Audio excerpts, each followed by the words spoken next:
StraightallDay.com. You are now tuned into the show where you learn the discipline to show up day after day, to do the work, the confidence to put yourself out there boldly and authentically, and the mental toughness to continue showing up, doing the work, putting yourself out there, even when the success you've expected to achieve has yet to be achieved. And on top of all this, you get a huge dose of personal initiative. That is the go-getter energy that moves any one of us, including yourself, to go and make things happen instead of waiting for things to happen. And then we put all this together into a series of frameworks, approaches, insights, strategies, and techniques, all underneath the umbrella of one unifying philosophy that is called work on your game. My name is Dre Baldwin, also known as Dre All Day, and welcome to the show. And today's topic is massive intolerance. Yes, massive intolerance, not tolerance, but intolerance. Now I'll explain where that comes from, what it means, and what you can do with it, of course, once we get into the meat of this episode. But before we get there, let me remind you all three specific things. First of all, you want to get my daily motivation text free of charge straight to your phone every single morning. Message guaranteed to keep you focused, sharp, and on point. And why would you not? Since you're already listening to the show, here's what you do. Text me at my number, which is 305-384-6894, and let me know you want to get that daily motivation. You'll be getting that every day starting tomorrow. Number two, if you have not yet claimed your free copy of my book called The Mirror of Motivation, the self-guide to self-discipline. This book is all about asking yourself and answering the question, who you need to be as a person, not what you need to do, but who you need to be as a person. This is a question that many people never even consider asking themselves. This book is going to help you ask the question and help you answer it. Get your free copy of the book by going to mirrorofmotivation.com. The book's free, just cover the shipping. Number three, if you have not yet gotten your ticket to my next live event called Work on Your Game Live, which is taking place February 3rd and 4th in Miami, Florida. That is 2 full days with me. We're going to help you achieve three specific things. Number one, step your level of performance up at what you do professionally. Number two, make sure that it is consistent. So you're not just stepping up your performance based on hype or motivation, because you know we don't play those games over here. We're going to talk about making it consistent, which requires you to have a system and a strategy for doing these things all the time. I'm going to show you exactly how that's done, because that's what I specialize in. And number three, the result. The result is you making more money, having more followers, having more success, getting more outcomes in your business. If you're interested in those three things, performance, consistency, results, get your ticket by going to workonyourgame.live, and I will see you in Miami February 3rd and 4th, 2023 for that event. Now, with that said, let's get into today's topic. And I actually could give you one more. Any of you interested in being coached by me? I get people who ask me often, Dre, do you offer any kind of coaching? I do offer coaching. I have one coaching program, not two, not seven, one coaching program. If you would like to get into that program, understand you cannot just sign up. I can't just send you to a page and you pay and you get into my program. I only work with people who I want to work with. I screen everybody who comes into my coaching program. If you are interested in being coached by me, here's what you have to do. First of all, you got to go to workonyourgame.net. Workonyourgame.net. There's a free training on that page. That training is about 45 minutes long. You're going to watch that training, because that training gives you an overview and a framework of exactly what we're doing over here. Watch the training. At the end of the training, there's a link that will come up that allows you to schedule a time on my calendar. We will get on a call. The call does not cost you anything. We'll get on this call. We're going to talk about where you're at, where you want to go, and how I could possibly help you get there. Watch that training, click the link at the end of the training, and you can schedule a time to talk with me. And there we will talk about, we'll find out where you're at. And if you sound like someone who would be a good candidate for working in Work on Your Game University, then I'll tell you what that is, what it looks like, what exactly it entails, and all of that. Again, that's at workonyourgame.net. All right, so four things. I lied. I said three, I gave you four. So with all that said, now let's get into today's topic, which is massive intolerance. Now I heard Dan Kennedy, who's an old-timer marketer guy. He's a guy who's around doing marketing stuff like before I was born, literally before I was born. Before the internet was the internet, and he was doing a lot of stuff with people who run brick and mortar businesses, things like that. But I was at an event where Dan was speaking earlier this year, and I heard him say this, and it dovetails with what we discussed in episodes number 21, 22, and also episodes 2097. So in episode number 21, 22, we talked about how to identify and eliminate the unacceptable. And in episode 2097, we talked about why standards still matter. That's really what this episode is going to be about here today, is eliminating things that are unacceptable and having standards that let you know what's acceptable and what's not. So when it comes to being intolerant, we're talking about being intolerant of things that are not acceptable. Now, the challenge for many of you is that you can't articulate what's acceptable and what's not. And the reason why you can't articulate it is not because Not because there's anything necessarily wrong with you. It's simply because you don't have any standards. See, if you don't have standards, then you don't have a Mendoza line, so to speak, that says, okay, anything above this line is okay, and anything below this line is not okay. That's what a standard is. A standard is a line that says, don't cross this line, because if you cross this line, then that means you're doing something that is not okay. Many of you simply, when it comes to running your businesses, and actually, we don't even have to be talking about business here, folks. We can talk about when it comes to your health, when it comes to your finances, when it comes to your relationships, when it comes to the way you're taking care of yourself, when it comes to the way you operate on a daily basis. Many of you simply do not have standards. You don't have a line. So therefore, if something is not going the way that it needs to go, you would be the last one to know, because you don't have a clear parameter that says this is okay, but this is not okay. All right, a level 8 is okay, but a level 7 is not okay. You need to know what your standards are. And when you don't have standards, then you can't even entertain what we're going to talk about here in today's conversation. So I would suggest that everybody, if you have not already, go listen to episodes 21, 22, and episode 2097.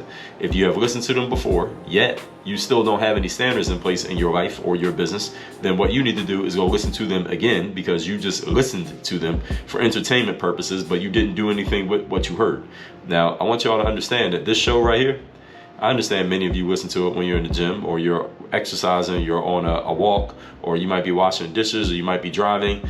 Understand that this show is not entertainment, folks. I don't do this for entertainment purposes. Now, I understand that you may be entertained by some of the things that I share and some of the things that I say, and maybe you even agree with a lot of the things that I say. I would guess most of you, if you keep listening, you probably agree with a lot of stuff that I'm saying, even if you weren't already thinking it. But once you hear it, it makes sense to you, you like it. I want you all to understand, I don't tell you this stuff just so you can nod your head and agree and say this is great. I tell you this stuff because you need to be actually applying it to your business and to your life. That's the purpose of this show. Notice the category that this show is listed under. It's in the education category. And education means to bring forth knowledge out of another person. That's what we're doing here today. And that's what we do every day here on the show. So you need to be applying the stuff that you hear on the Work on Your Game Masterclass. Now, I know some of the other shows that some of you may listen to is more for entertainment, and it's funny, and it allows you to kind of turn the off switch, turn your brain to the off switch, and you don't really have to think. But that's not what this is. So I want to make sure everybody understands that. Some of you already inherently get it, but many people don't. So I got to make sure I say that every once in a while. So most of what I'm going to say here today is going to be within the point. So I don't need to give too much of a background besides what I've already given on this one, but I will give a definition of the word intolerance, just so as I usually do. This is just so as I usually do. I'm making sure that everyone understands what page we're on when I'm using this word intolerance. Because again, these days you got people who are having a full-out attack on the dictionary and a full-out attack on truth. So I got to make sure I define words so people know where I'm coming from on certain topics. So the definition of intolerance is unwillingness to accept views, beliefs, or behaviors that differ from one's own. Today, I'm telling you why you need to be completely intolerant, meaning unwilling to accept any view, any belief, or any behavior that differs from those that are aligned with your personal standards. Everybody get where I'm coming from? Good. Point number one. Today's topic, once again, is massive intolerance. Number one, the most successful people are the least compromising. I'm going to take a sip of water while you think on that point right there. The most successful people are the least compromising. If I have any athletes who are listening to the show, or anyone who's involved in sports, period, whether you're a parent with a child who plays sports, whether you're a coach who is coaching a sports team, whether you're a performer who actually plays sports, or maybe you used to play sports, or even if you're none of those and you just like watching sports, one thing that you'll notice is the best players are the players who are least compromising when it comes to even their teammates stepping their game up and picking up the slack and just doing their job. You'll notice that the most successful players, the ones that you hear about and the ones that you're probably a fan of, they are least compromising about cutting slack to their teammates when their teammates don't do their jobs. Usually you'll notice this with quarterbacks in football, for example, or maybe the star players on certain basketball teams. You'll notice this often. Those are sports that I follow the most, but in other sports, this applies just as well. And on the coaching side of things, the best coaches are usually the ones that are least compromising with their players. Like, they do not tolerate their players not doing their job, not following their assignments, not doing what they're supposed to do. It is unacceptable. They are intolerant of it. To give you an example, I heard this story from this guy named Tony Gonzalez. If you're a football fan, American football that is, you may know who he is. Tony Gonzalez is a Hall of Famer who played tight end for most of his career. He played for the Kansas City Chiefs, and I think he played, if my memory serves correctly, played for the Atlanta Falcons for a little while after that. But he retired years back, and he did some TV. I don't know where Tony Gonzalez is at now, but he made the Hall of Fame. And I don't know when he told the story. It might have been just he was being interviewed somewhere, but I remember him telling this story. That one year he played in the Pro Bowl, and the Pro Bowl is the NFL's version of the All-Star game. And actually, speaking of the Pro Bowl, the NFL just recently announced it's just not going to have the game anymore because the players just don't really play hard in the game. They're trying to not get hurt. But anyway, this is when the Pro Bowl did exist. They would have an all-star game of football players. And Tony Gonzalez, in this game, he was playing on special teams, which is like when the ball gets kicked off and stuff like that. Now, he's a guy, star players on football teams usually don't participate in special teams. But in the Pro Bowl, everybody's a star player, so he was on special teams. So at one point in the game, this is in the all-star game, he is on special teams and he's going down on kick coverage, which means his job is to try to tackle the guy with the ball. And Tony kind of half-assed the play. He didn't really try to hit anybody. He didn't do anything. He kind of was just basically trying to preserve his body on the play. And this is, again, in the All-Star game. The game is played in Honolulu, Hawaii at this time. This is really a festive event. Nobody's trying to get hurt or play too hard in the game. So Tony Gonzalez did that kind of half-assed during the play, and he's running back to the sideline after this play. And the coach of the Pro Bowl team that year was a guy by the name of Bill Belichick. And if you're a football fan, you know him. He's the coach of the New England Patriots still to this day. Probably one of the greatest coaches of all time, at least by his win-loss record and the Super Bowls he has acquired. And as Tony Gonzalez is running back to the sideline, Bill Belichick mumbles to Tony Gonzalez, like, "Damn it, Gonzalez, would you fucking hit somebody?" And Bill Belichick was dead serious. He was not joking. That he was letting Tony Gonzalez know, like, yes, this is the Pro Bowl. He didn't say, oh, this part, I'm adding this. Yes, this is the Pro Bowl. Yes, this is in Hawaii. Yes, this is the All-Star game. Yes, I know you're a superstar, but damn it, if you're going to be playing in the game, play the right way. That's, again, this is my context that I'm adding. And this is the story that Tony Gonzalez is telling about him playing in the Pro Bowl. Bill Belichick calling him out for not hitting somebody during the kickoff at the Pro Bowl. So this is what Tony says. Continuing in the story. Later in the game, Tony Gonzalez is on special teams again. And this time, based on what Bill Belichick admonished him with, Tony Gonzalez runs down and he just knocks the hell out of somebody on the next kickoff. And as he's running back off the field this time, Belichick mumbles under his breath, "All right, good job, Gonzalez." And paraphrasing, I can't remember exactly what he said, but it was less words the second time. Just letting them know, okay, you did your job like you're supposed to. The whole point is this. Bill Belichick became who he became not because he puts his foot on the gas pedal and then takes his foot off the gas pedal. He's completely uncompromising about the players on his team doing their job. I'll tell you another story about Bill Belichick now that I'm thinking about it. There's a guy named TJ Moe who played briefly in the NFL, and during his brief time in the NFL, he was a wide receiver. He was in training camp with the New England Patriots. And this year, as a wide receiver, you receive passes from the quarterback. The quarterback of the Patriots for many years is a guy named Tom Brady, who is another guy who's going to go down as one of the greatest football players of all time, based on his Super Bowl wins. And one day in training camp, they're doing a drill, and Tom Brady's throwing passes to the wide receivers, and Tom Brady throws this very poorly thrown pass to one of the wide receivers. This is in training camp, and this is with the Patriots, who had already won multiple Super Bowls. Tom Brady's already looked at as maybe the best player in the NFL.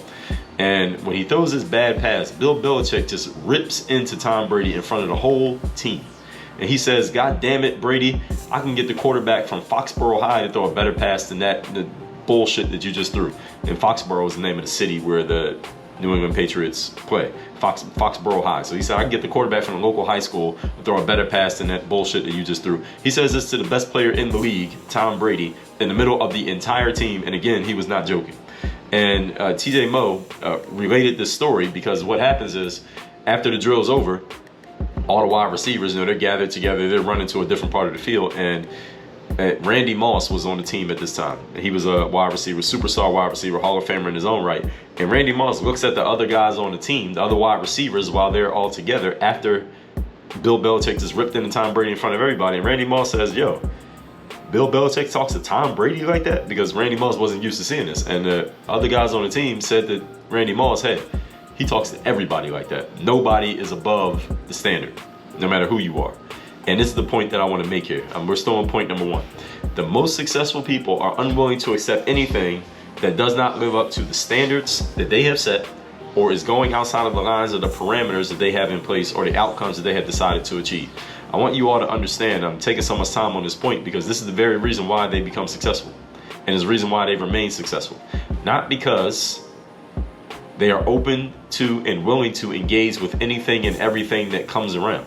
Because there are too many things in life for everyone to get anything done if you have that mentality that you're going to just entertain every possibility and everything that could be different. No, you have a standard and you leave that standard exactly where it is. Successful people get clear on exactly what they want and what they don't want, and they keep everything within that box. Everybody hear that? Successful people get clear on exactly what they want and what they don't want, and they keep everything within that box, and nothing changes. They don't tolerate not having the things that they want, and they don't tolerate the presence of things that they don't want. If something is present that is not supposed to be there, they immediately get rid of it. And this rigidity, or if you will, this lack of flexibility that, some people, some of you who are listening to this, you may have some more new age thinking where you're more open-minded to all possibilities, and we could look into anything and everything, and we should just be open to everything.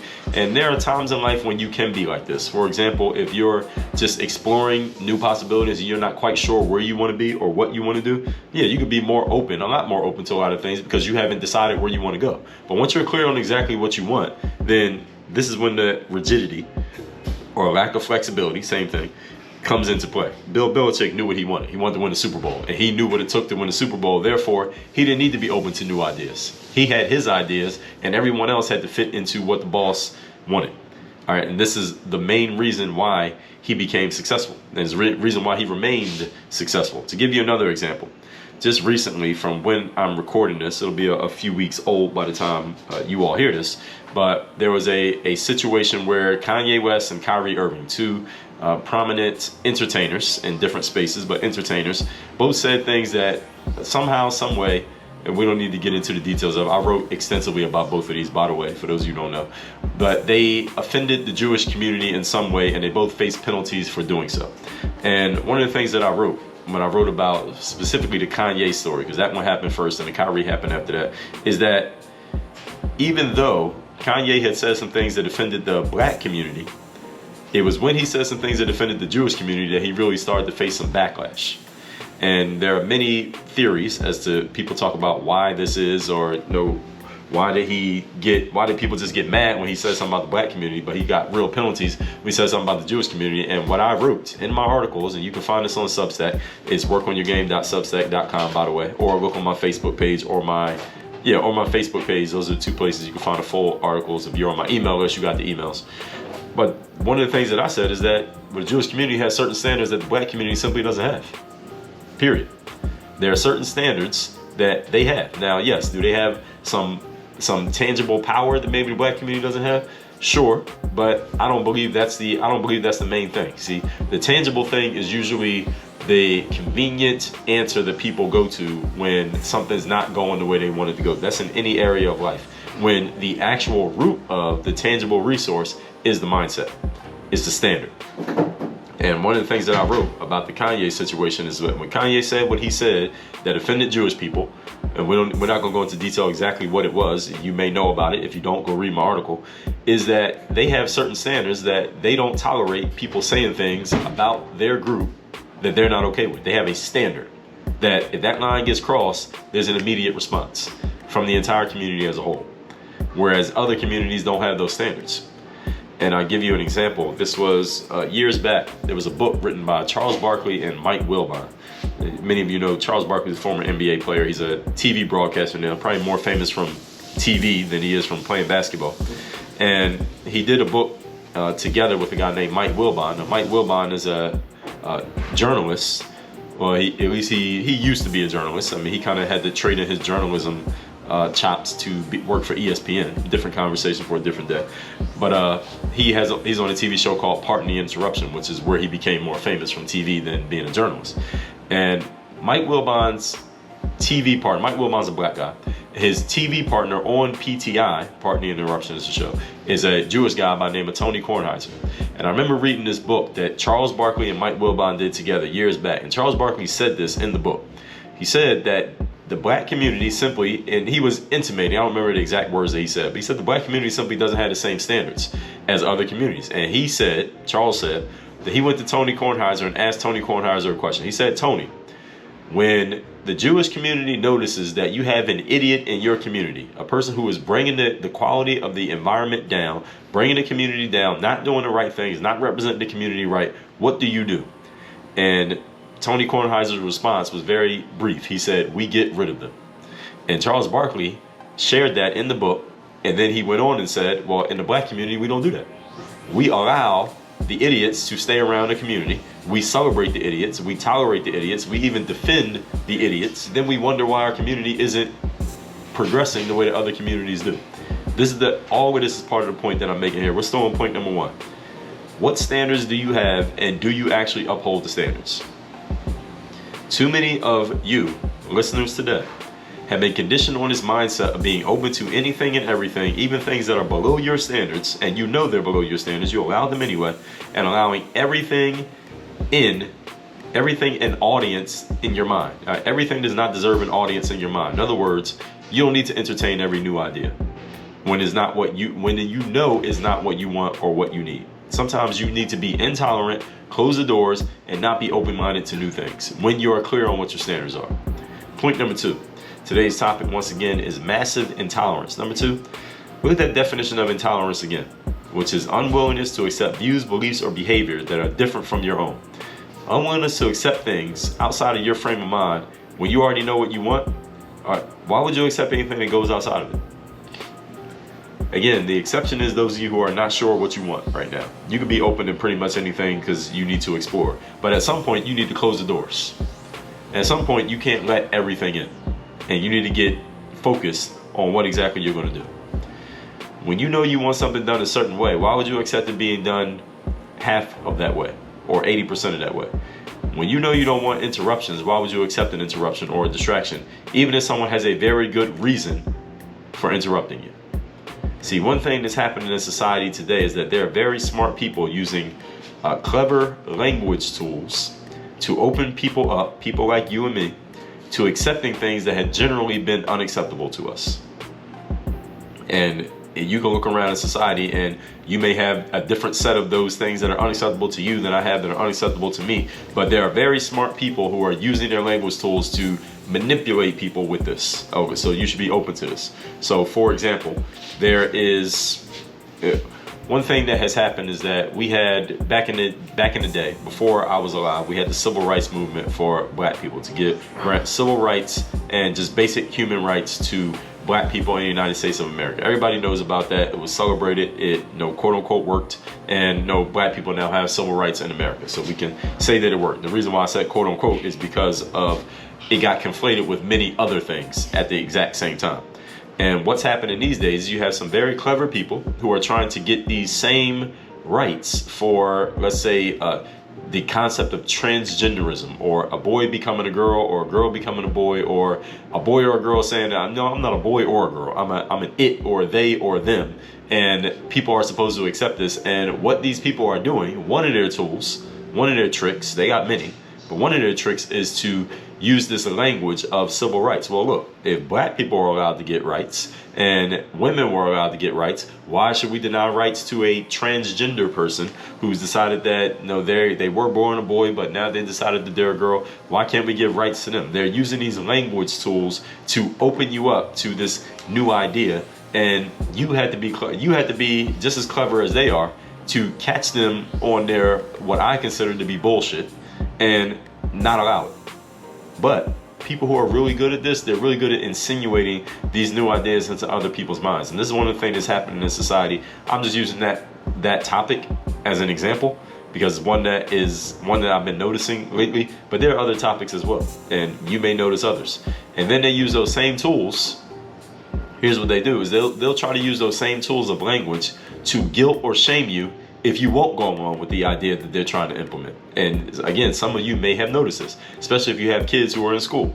Now, if you're not good at noticing and strongly pushing back against the nonsense, they will massage their way into changing your actions and thoughts into exactly what they want your mindset to be.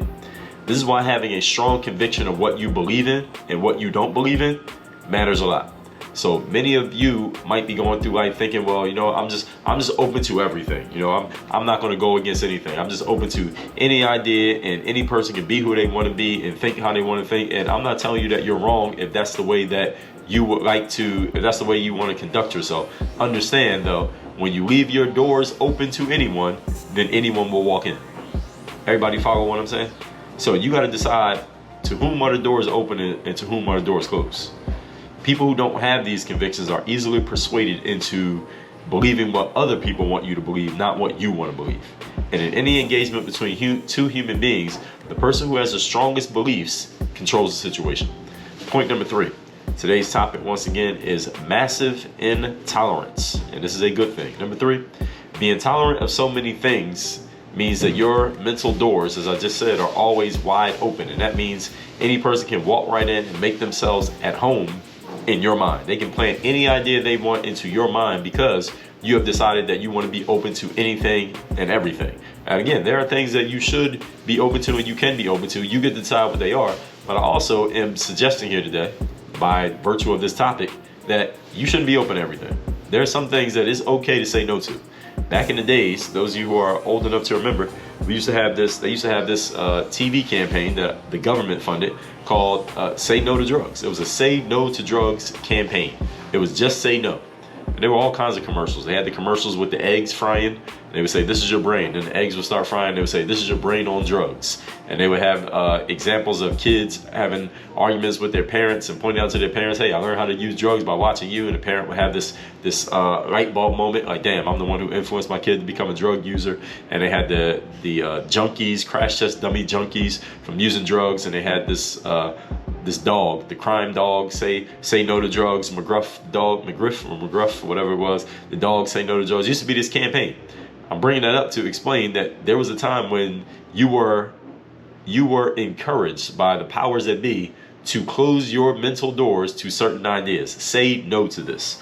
Look at where we're at now, though. Now you have people saying, well, we need to be completely tolerant and open to any and all lifestyle ideas, suggestions, and ways of being. Doesn't matter what it is. We got to be open to everything. This is how things have shifted. And again, I'm not telling you what decision that you need to make, but I'm also letting you know things have shifted for a reason, and you can think about what those reasons are yourself. I've talked about them extensively here on this show. But you got to decide when your doors get closed, because if you leave your doors open, and anything can walk in. I mean, think about it when you go into your home, wherever you live. Do you leave the door wide open for anything or anyone to just walk into your house when they feel like it, or to look into your house if they want to see what's going on? No, you close the door, and often, most of you probably lock the door. Why? Because everybody ain't allowed in your house. What goes on behind that closed door is your business. And you got to decide mentally, where does that door get closed? See, it's fine to keep the door open when you don't have an idea of what you want, or you're in a brainstorming period. But those times eventually have to come to an end, and you got to get focused. When you get clear on what you want, and notice it's a common theme through the points here today, you shut the door and you become intolerant of anything that doesn't go along with your clearly defined outcome. So we come back to that $1 million question. Where is that for you? If you don't know where that is, then you can't be intolerant of anything, because you don't know where your line is. You don't know where your lines are or what your standards are. Because if you don't know what you stand for, then you don't know what you're up against. You don't know what you're not standing for. So if you don't know what you want, you don't know what to reject. And if you don't know what the outcome is, you don't know what the outcome is not. That's why all these things matter.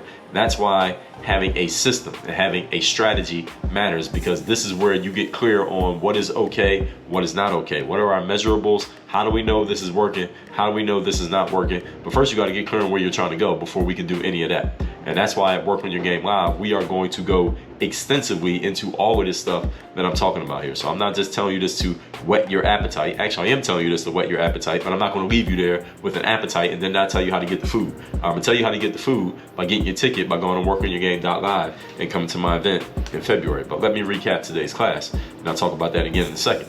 Topic again today is massive intolerance. And I talked about this in episodes 2122 and 2197 about what is acceptable, what's not acceptable, and also setting standards.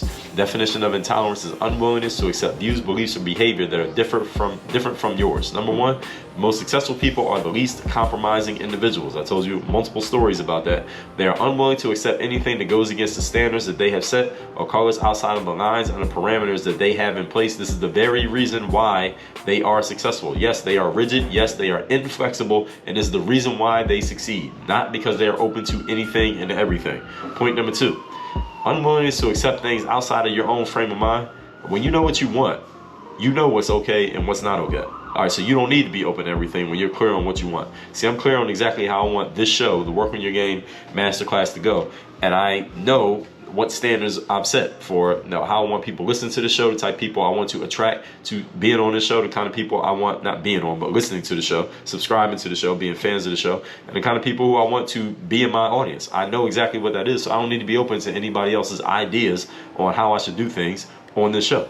And one thing that's happening in society today is some very smart people are using language tools to manipulate the population, manipulate the populace into accepting ideas that they generally would not accept. But by using these language tools, they're tricking people into doing it. So you got to be clear on what you are about and what you're not about, so you can catch yourself when they are trying to manipulate you into accepting something that you generally would not accept. Number three, being tolerant of anything and everything means your mental doors are always wide open, which means anybody can walk into your house. Now look at your home where you are right now, or where you live right now. Do you leave your doors wide open? I don't mean unlocked, but wide open, so anybody can just walk in, take something if they want, sit on your couch, watch TV, go in your refrigerator if they want to. Most of you probably don't do that. Why? Because what goes on in your house and what's in your house is yours. And you don't need to leave it open to other people if you don't want to. Well, your mind is the exact same way. How much are you leaving your mind open to other people just telling you that you should think something that you don't want to think? You need to be massively intolerant of anything that does not go along with your clearly defined convictions, beliefs, and outcomes. The challenge for many of you, though, is that you don't have any. All right, that's why you can't be clear on this. You need to decide what they are. You should sit down and actually take time on this, because if you don't know what they are, if you don't know what you want, then you don't know what to reject. If you don't know what your decided outcome is, then you don't know what the outcome is not. That's why all this stuff matters. All that said, text me, get my daily motivation to your phone every day. My number is 305-384-6894. Secondly, go get your free copy of the Mirror Motivation by going to mirrorofmotivation.com. Third, go to workonyourgame.live. You can see all the details about my event. I already told you about it. If you know you're coming, just go get the ticket. All right, don't hesitate. Don't think about it. Don't say I'm going to get it next week, because next week becomes never week. Go get your ticket right now so that you can actually make some real moves, tangible moves about taking your life and your business to the next level. Again, it's at workonyourgame.live is where you get your ticket. And any of you who's interested in coaching, go to workonyourgame.net. Watch the training. At the end of the training, a button will come up for you to schedule a time to get on a call with me, and we'll talk about what we need to talk about at that time. Work on your game. Dre all day.